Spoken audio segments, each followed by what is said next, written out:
네, 강프로입니다. 자, 삼성중공업 봅니다. 자, 삼성중공업 지금 1.6% 떨어졌죠. 계속해서 제가 조선주 관련돼서는 좋은 이야기를 드리고 있습니다. 자, 근데 오늘은 왜 좋은 이야기를 해야 되는지 그 부분에 대해서 이야기를 드릴게요. 그리고 조선주를 핵심적으로 봐야 되는 내용이 딱 한 가지가 있습니다. 실적이에요, 실적. 자, 그러면 조선주가 실적이 좋아지기 위해서는 어떤 상황이 돼야 될까요? 수주가 많이 들어와야 되죠. 그 수주에 대한 잔고가 27년까지 차 있습니다. 자, 그럼 우리가 여기서 생각해 봐야 될 게 있겠죠. 27년까지 차 있으면 27년도 이후에도, 그쵸? 27년도 이후에도 지금 예약이 계속 들어오고 있으니까 지금 수주 예약을 받고 있어요.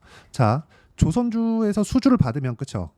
그 조선소에서 수주를 받으면 도크 예약을 합니다. 요걸 슬롯이라고 해요. 슬롯 예약을 하는데 그 슬롯을 지금 28년도에 예약되어 있는 그 슬롯에 대한 부분이 있어요. 자, 이런 상황이 있다 보니까 지금 가격을 계속해서 높여가는 겁니다. 지금 시가총액은 10조예요. 이걸, 그쵸? 장기적인 차트로 보면 2배 반 정도를 더 잡아야 된다고 한번 계산을 한번 놓고 우리가 볼게요. 그러면 지금 10조니까 거의 한 25조까지는 올라갈 수 있다는 거죠. 자, 여기서 우리가 25조까지 올라가기 위한 조건에 대해서 한번 생각해 보겠습니다. 여기 올해 실적이 좋아지는 부분을 반영했을 때, 그쵸? 4,600억 예상치로 잡혀 있어요. 여기서 우리가 하나를 더 생각해 볼 수 있겠죠. 과거의 적자를 어느 정도를 봐왔을까? 그쵸?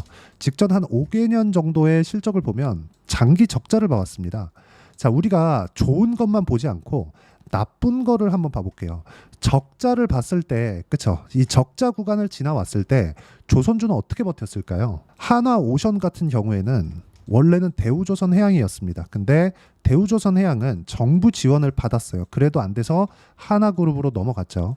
채권단에 대해서 총액 인수하는 방식으로 해서 하나오션이 인수를 했습니다. 지분율 전체를 다 가지고 있다고 보시면 돼요. 자, 근데 우리가 여기서 봐야 되는 부분이 있습니다. 삼성중공업 같은 경우에는 어떻게 지금까지 살아있는 걸까? 하나오션이 정부 지원을 받았고, 그리고 플러스 하나그룹에서 인수를 하는 과정에서 채권단 물량을 다 갖고 왔단 말이에요. 전부 다 갖고 왔습니다. 자, 그럼 채권단 물량을 다 받아왔다는 건 뭐가 되는 거예요? 하나그룹에서 지금까지 이렇게 장기간 적자를 봐왔었던 부분에 대한 내용, 그쵸? 이런 부분들, 이 부채 문제를 전부 다 해결을 하겠다 또는 했다는 겁니다. 자, 그러면 삼성중공업은 어떤 부분이 될까요? 삼성중공업 같은 경우에는 삼성그룹의 비호를 받았습니다. 자, 그럼 우리가 여기서 생각해야 될 부분이 딱 하나 더 있죠. 제가 성장주 기준에서는 딱 두 가지라고 말씀을 드렸습니다. 첫 번째가 정부 지원, 그렇죠? 그리고 또 정부 정책의 방향성. 두 개가 뭐 다 비슷한 이야기라고 볼 수 있겠죠. 그리고 여기서 또 하나를 더 들 수 있겠죠. 그게 뭐겠습니까? 대기업의 투자. 자, 그럼 이 두 가지를 지금은 모두 다 가지고 있습니다. 그리고 무엇보다도 조선주들의 이 수주 잔고를 보면 금액이 상당히 큽니다. 뭐 조 단위, 수십조 단위 이런 식으로 이루어지다 보니까 달러를 가지고 오는 효과를 가지고 있습니다. 자, 그리고 조선업은 한국의 빅3가 다 몰려 있죠. 자, 그럼 여기서 장기 불황을 겪었을 때 다른 나라의 조선사들은 어떻게 됐을까요? 어려웠겠죠. 자, 그럼 여기서 또 한 가지를 또 생각할 수 있습니다. 제가 계속해서 꼬리에 꼬리를 물러가면서 이야기를 드리고 있는데 여기서 어떤 걸 생각할 수 있느냐? 조선 빅3가 한국에 있는데 빅3의 상황이 이딴 식이었다는 거죠. 그러면 외국에 있는 조선사들은 어땠을까요? 말해 뭐 하겠습니까? 굉장히 어려웠겠죠. 지금은 경쟁사가 없습니다. 그렇죠? 자, 그러면 지금 올라가는 구간, 최근에 나왔었던 시세 구간 있죠? 굉장히 많이 올라왔습니다. 그렇죠? 대략 한 7,000원부터 12,000원대까지 올라왔으니까 70% 80% 정도 상승세가 나온 겁니다. 우리가 매매를 해야 되는 구간은 딱 요 구간입니다. 요 구간. 그리고 지금 요 정도의 수익을 보고 있는 게 정상입니다. 자, 그러면 이쪽 구간에서 뭐가 들어왔겠나요? 자, 정확하게 외국인 수급이 강하게 들어왔죠. 3천억. 한 달 동안에. 기간도 마찬가지입니다. 개인만 팔았어요. 그럼 개인은 올라가는 구간에서 외국인은 이건 뭐예요? 매집을 했다는 거잖아요. 자, 그러면 우리가 매집을 하는 과정에서 매수를 하는 겁니다. 자, 이거 외국인 매집이고 이렇게 쭉 떨어지고 있을 때 매수하는 게 아니라 올라가는, 그쵸? 외국인 매집이 있었을 때 그때 하는 과정에서 매수를 이어가는 게 가장 중요합니다. 이게 가장 핵심이에요. 그리고 이걸 다 이해했을 때 매매하는 방식 자체가 완전히 바뀝니다. 알테오전 보겠습니다. 어떻습니까? 올라가는 구간에서 매매를 했을 때 꾸준하게 수익 나는 부분이 발생을 하고, 그리고 이 내용에 대한 부분, 즉 돌파 구간에 매수를 한다. 자, 그러면 삼성중공업 같은 경우에도 올라가는 구간에 계속해서 매수 구간을 만들어가고 있죠. 자, 그리고 또 하나가 더 있습니다. STX 중공업. 자, 매수. 그쵸? 지금 수익 구간에 있어요. 오늘도 시장이 안 좋았는데도 불구하고 STX 중공업은 1.5% 상승세가 나왔습니다. 왜? 앞으로 좋아지니까. 조선주를 볼 때는 왜 나빠질 것인지에 대한 부분을 우리가 한번 생각해 볼 필요가 있고, 여기에 맞춰서 가격적인 부분에 대응했을 때 이런 식으로, 그쵸? 30%씩 수익을 꾸준하게 낼 수가 있습니다. 그리고 이 내용에 대한 부분은 여기 소통방에서 제가 함께 공유를 해드리고, 주말에 진행하는 라이브에서 매매 기법에 대해서 계속해서 강의를 해드리고 있으니까 구독과 좋아요 눌러주시면 무료 입장 가능하고요. 상단에 있는 전화번호로 구독 또는 소통이라고 문자 보내주시면 여기 소통방 입장 링크 그리고 라이브 입장 링크를 함께 공유를 해드리도록 하겠습니다. 자, 그러면 왜 제가 이렇게 돌파하는 구간에 공략을 하느냐. 자, 주식시장에서 떨어지는 종목군들 있죠. 떨어지는 종목군들은 한도 끝도 없이 떨어집니다. 자, 카카오 한번 볼게요. 카카오.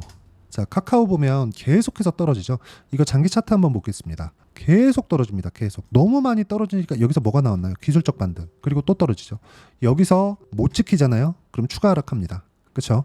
자, 그러면 카카오가 돈을 못 벌까요? 한번 볼게요. 돈 잘 벌어요. 그렇죠? 성장도 올해는 꺾이는데 22년도까지는 성장을 했습니다. 그렇죠? 근데 22년도가 아니라 주가의 꼭지가 22년도 이쪽이잖아요. 22년도 실적이 언제 나오죠? 여기 나오죠. 분기.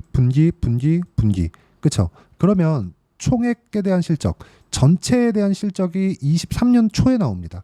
근데 주가는 이미 몇 프로 빠졌습니까? 5만 원 정도, 17만 원에서 70%씩 이렇게 빠진다. 주식시장에서 내가 가격대를 잘못 잡으면 이렇게 되고, 이런 가격에 대한 부분을 이해를 하게 되었을 때 꾸준하게 수익을 낼 수 있고, 그것에 대한 결과를 제가 보여드리는 겁니다. 이렇게, 그쵸?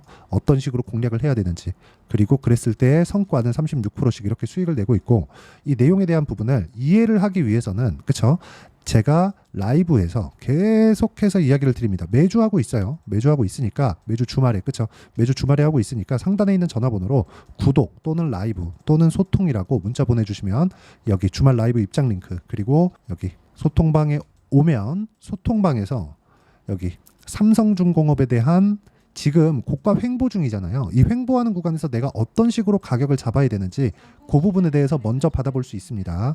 자, 가격적인 이해는 이거 말고도 또 있습니다. 자, 올라가는 거 내려가는 거 제가 다 보여드렸잖아요. 자, 여기 보면 삼성중공업, 그리고 여기 합쳐서 한번 보여드릴게요. STX 중공업, 그리고 현대중공업, 현대미포, 그리고 한국조선해양. 요 정도만 보시죠. 지금 뭐가 됐죠? 모두 동일해 보이죠? 다 다른 종목인데 같은 차트인 것처럼 보이죠? 이걸 보고 우리 뭐라 그럽니까? 테마. 그렇죠? 움직일 때는 테마 형성을 해야 됩니다. 그리고 테마 형성에 대한 부분을 이해하기 위해서는 대장주가 어떤 건지 알아야 돼요. 원래 대장주는 삼성중공업이었습니다. 근데 삼성중공업보다 지금 현대중공업 쪽에 대한 시세가 더 강하게 나오고 있어요. 변동폭이 더 크다는 겁니다. 그 변동폭이 가장 높은 게 STX 중공업이에요. 그러면 STX 중공업에 맞춰서 내가 매매를 하는 게 아니라 STX 중공업이 좋아질 만한 내용, 즉 STX 중공업이 지금 HD그룹에서 사갔으니까 현대중공업의 실적이 좋아지는 과정에서 STX 중공업도 똑같이 실적이 좋아집니다. 그런 과정에서 조선업 전체적인 업황을 지금 아우르는 게 현대중공업하고 삼성중공업이기 때문에 STX 중공업도 보유를 하고 현대중공업도 계속 체크를 하고 삼성중공업도 보유해야 되는 그런 상황. 그런 상황에서 보유 기간을 줄이기 위해서는 뭘 해야 돼요? 가격적인 이해가 필요하다는 거고, 전체적으로 이슈, 앞으로 수주에 대한 부분, 수주가 갑자기 들어오다 뚝 끊기나요? 그거 아닙니다. 수주에 대한 증가율이 꺾일 때까지 나는 계속해서 종목군을 이해하고 판단하고 보유를 할 수 있는 상황을 만들어야 된다. 그게 가격 전략이라고 이야기를 드리는 거고, 그 가격 전략에 대한 부분을 여기 삼성중공업의 단기 보유 전략, 그리고 단기 보유 전략은 2주입니다. 2주 동안 수익 전환 무조건 시켜야 돼요. 그리고 2주 동안 수익 전환 시키는 부분에 대해서 가격적인 부분, 그렇죠?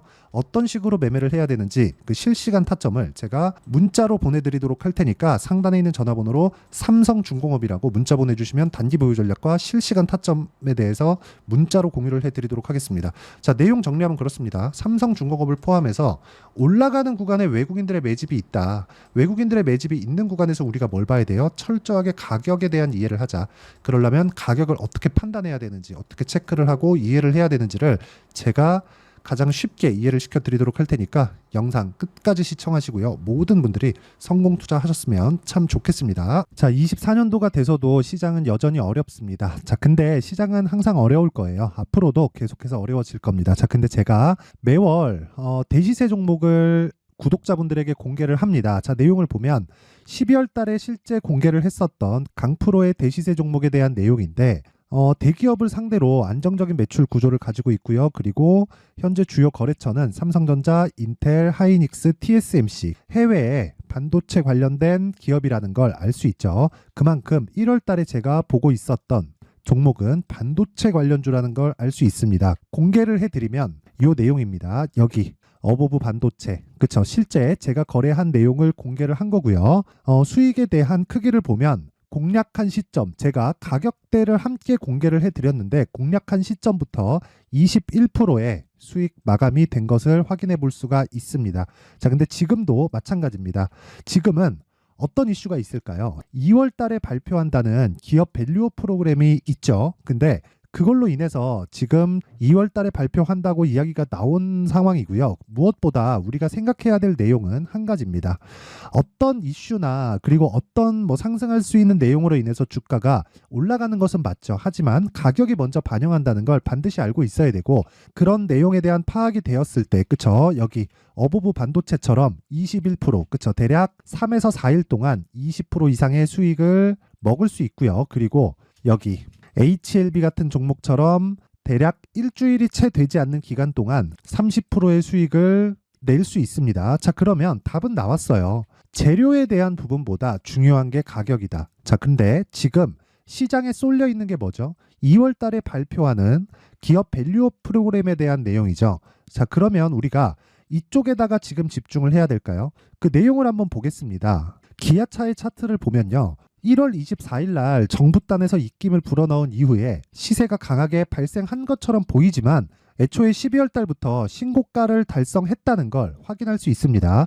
자, 그러면 우리가 스케줄을 따져봤을 때 우리가 어디를 봐야 될까요? 4월 달 총선을 봐야 됩니다. 드디어 때가 온 거죠. 4월 달 총선이 끝나면 그 뒤엔 뭐가 있죠? 대선 전국으로 들어갑니다. 그러면 우리는 4월 달 총선부터 시작해서 대선까지 이어질 수 있는 종목을 찾는 게 정말 중요합니다. 그게 정부 정책의 방향과 그리고 스케줄에 맞춰서 가는 거예요. 정치적인 상황에 따라서 주가가 움직이는 걸 우리는 수도 없이 많이 봐왔기 때문에 스케줄에 맞춰서 가는 게 지금으로서는 답이 될 수 있습니다. 그리고 무엇보다 어느 정도의 시세를 내는지 그 첫 번째 단계인 상황을 그쵸? 제가 12월 달 밝혀드렸었던 대시세 종목으로 이미 공개를 해드렸기 때문에 그쵸? 어떻게 제가 매매를 했는지까지 다 보여드렸습니다. HLB처럼 그쵸? 31.9% 걸린 시간은 4일밖에 되지 않죠. 이 종목을 제가 가격과 그리고 어떤 종목인지를 애초에 12월 달부터 공개를 한 겁니다. 자, 그러면 지금도 마찬가지예요. 앞서서 제가 말씀드렸었던 23년도에 했었던 여러 가지 종목들이 있죠. 한미반도체 같은 종목들도 여기 소통방에서 모두 공개를 해서 실제로 10,000원부터 60,000원까지 상승한 내역이 있고요. 왜 공략을 했는지를 제가 다 공개를 해드렸습니다. 근데 지금도 마찬가지라는 거죠. 정부 정책의 방향에 맞춰서 또는 선거 스케줄에 맞춰서 매매를 이어가야 될 때가 됐고요. 제가 총선 관련된 큰 시세가 나올 수 있는 대시세 종목을 준비를 해놨습니다. 길게 말씀드리지 않겠습니다. 모든 종목들은 신고가를 달성하면서 대시세 준비를 하게 되고요. 신고가를 공략했을 때 내가 시장에 주도주를 잡을 수 있는데 지금은 총선에 집중하는 게 맞다. 그래서 총선 관련된 그리고 대선까지 이어질 수 있는 종목을 준비를 해놨는데 지금부터 준비를 하셔야 나중에 고가에 올라가서도 꾸준하게 매매를 이어갈 수 있습니다. 자꾸 막 손절하고 매매하는 과정에서 너무 어렵다 하시는 분들은요. 이 종목 딱 받아가서 큰 수익 내셨으면 좋겠고요. 이 종목은 상단에 있는 전화번호로 대시세라고 문자를 보내주시는 분들에 한해서만 제가 총선 그리고 대선까지 이어질 수 있는 종목을 공개해 드리도록 할 테니까 상단에 있는 전화번호로 대시세라고 문자를 보내주시고요. 그리고 구독과 좋아요 꼭 좀 부탁드리겠습니다. 시장은 정말 어렵습니다. 자, 그래서 모든 분들이 성공 투자하셨으면 좋겠고요. 기본적으로 가격에 대한 파악을 하면서 큰 수익을 내셨으면 좋겠습니다.